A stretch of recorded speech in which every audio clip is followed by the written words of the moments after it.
ရှင်ယောဟန်ခရစ်ဝင်အခန်းကြီး23 ရက်မြောက်သောနေ့၌ဂါလိလဲပြည်ကာနမြို့တွင်မင်္ဂလာဆောင်ပွဲကိုခံရစဉ်ထိုပွဲ၌ယေရှု၏မဲတော်ရှိ၏ယေရှုနှင့်တပည့်တော်တို့ကိုလည်းထိုပွဲသို့ခေါ်ပင့်ကြ၏စပြည့်ဤကုံသောအခါယေရှု၏မဲတော်ကစပြည့်မရှိဟုကြားပြော၏ယေရှုကလည်းအချင်းမိန်းမသင်သည်ငါနှင့်အဘယ်သို့ဆိုင်သနည်းငါအချိန်မရောက်သေးဟုမိန့်တော်မူ၏မဲတော်ကလည်းသူစေခိုင်းသမျှတို့ကိုပြုကြလော့ဟုအစေခံတို့အားဆိုလေ၏ယုဒဘာသာအလျောက်စင်ကြယ်ခြင်းအဖို့အလုံးငှာထိုအရ၌နှစ်တင်းသုံးတင်းခန့်ဝင်သောကြောက်အိုးစည်း6လုံးထားလျက်ရှိ၏ယေရှုကလည်းဤရေအိုးတို့ကိုရေဖြည့်ကြဟုအစေခံတို့အားမိန့်တော်မူလျင်ထိုသူတို့သည်လျာမတတ်ဖြည့်ကြ၏ယခုခတ်၍ပွဲအုပ်ထံသို့တွင်ကြလော့ဟုမိန့်တော်မူသည့်အတိုင်းတွင်ကြ၏ပွဲအုပ်သည်စပြည့်ဤဖြစ်စေသောရေကိုမြည်ဆန်း၍ထိုရေကိုခတ်သောအစေခံတို့သည်စပြည့်ဤကိုအဘယ်မှရသည်ကိုသိတော်လဲပွဲအုပ်သည်မသိသောကြောင့်မင်္ဂလာဆောင်လူလင်အားအတန်ကိုလွှင့်၍အခြားသောသူမြည်သည်ကရှေးဥစွာကောင်းသောစပြည့်ရေကိုထည့်၍ဝါစွာတောက်ကြပြီးမှညံသောစပြည့်ရေကိုထည့်လေရှိ၏တင်မူကားကောင်းသောစပြည့်ရေကိုယခုတိုင်အောင်တူထားပြီဟုဆို၏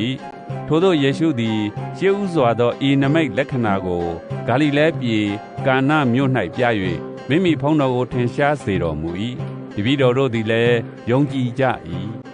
ထို့နောက်မေတော်မှစ၍ညီတော်တပည့်တော်တို့နှင့်တကွကပေရနောင်မြို့သို့ကြွတော်မူ၏ထိုမြို့မှာကြာမြင့်စွာမနေဘဲယုဒပတခါပွဲကံချိန်နီးသည်ရှိသောယေရုရှလင်မြို့သို့ကြွတော်မူ၏ဗိမာန်တော်၌သိုးနွားကျိုးငှဲ့ရောင်းသောသူတို့ကို၎င်းပွဲစားများထံလျက်ရှိသည်ကို၎င်းတွေ့တော်မူလျင်ရက်စီယာဖို့ကျိုးသိမ်းများကိုပြုပြင်ပြီးမှထိုသူအပေါင်းတို့ကို၎င်းသိုးနွားများကို၎င်းဗိမာန်တော်မှနှင်ထုတ်တော်မူ၍ပွဲစားတို့၏ငွေရင်ကုန်များကိုတွန်းပြစ်မှောက်ထားတော်မူ၏ကျိုးငှဲ့ရောင်းသောသူတို့အားလည်းဤဥစ္စာကိုယူသွားကြငါအဖ၏အိမ်တော်ကိုပွဲတဲမလုပ်ကြနှင့်ဟုမိန့်တော်မူ၏ကိုတော်ဤအိမ်တော်၌ဆွဲလန်းပူပန်ခြင်းစိတ်သည်ကျွန်ုပ်ကိုစားပါ၏ဟူ၍ကျမ်းစာလာသည်ကိုထိုအခါတပည့်တော်တို့သည်မှတ်မိကြ၏ယူဒလူတို့ကလည်းသင်သည်ဤသို့ပြုလျင်အဘယ်နမိတ်လက္ခဏာကိုငါတို့အားပြမည်နည်းဟုဆိုကြ၏ယေရှုကလည်းဤဗိမာန်တော်ကိုဖြိုဖျက်ကြလော့3 ရက်အတွင်းတွင်ငါတည်ဆောက်မည်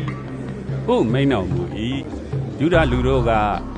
အနှစ်46နှစ်ပတ်လုံးဤဗိမာန်တော်ကိုတည်ဆောက်ရကြ၏သင်မူကား3 ရက်ဒီနေ့တည်ဆောက်မည်လောဟုဆိုကြ၏ထိုသောမိန့်တော်မူရာ၌မိမိကိုဒီဟုသောဗိမာန်ကိုအမှတ်ပြု၍မိန့်တော်မူ၏ထိုကြောင့်သေခြင်းမှထမြောက်တော်မူသည့်နောက်ထိုစကားတော်ကိုတပည့်တော်တို့သည်မှတ်မိကြသဖြင့်ကျမ်းစာကို၎င်းယေရှု၏နှုတ်ကပတ်တော်ကို၎င်းယုံကြ၏ပတ္တခါပွဲအတွင်းတွင်ယေရှုသည်ယေရုရှလင်မြို့၌ရှိ၍ပြတော်မူသောနမိတ်လက္ခဏာတို့ကိုများစွာသောသူတို့သည်မြင်ရသဖြင့်ကိုယ်တော်ကိုယုံကြည်ခြင်းသို့ရောက်ကြ၏သို့တော်လည်းယေရှုသည်ထိုသူတို့၌ကိုယ်ကိုအပ်တော်မမူအကြောင်းမူကားခတ်သိမ်းသောသူတို့ကိုသိတော်မူ၏လူ၏အထက်၌ရှိသည်များကိုသိတော်မူသောကြောင့်လူ၏အကြောင်းကိုတည်တည်ခံစေခြင်းငှာဘယ်သူကိုမျှလိုတော်မရှိ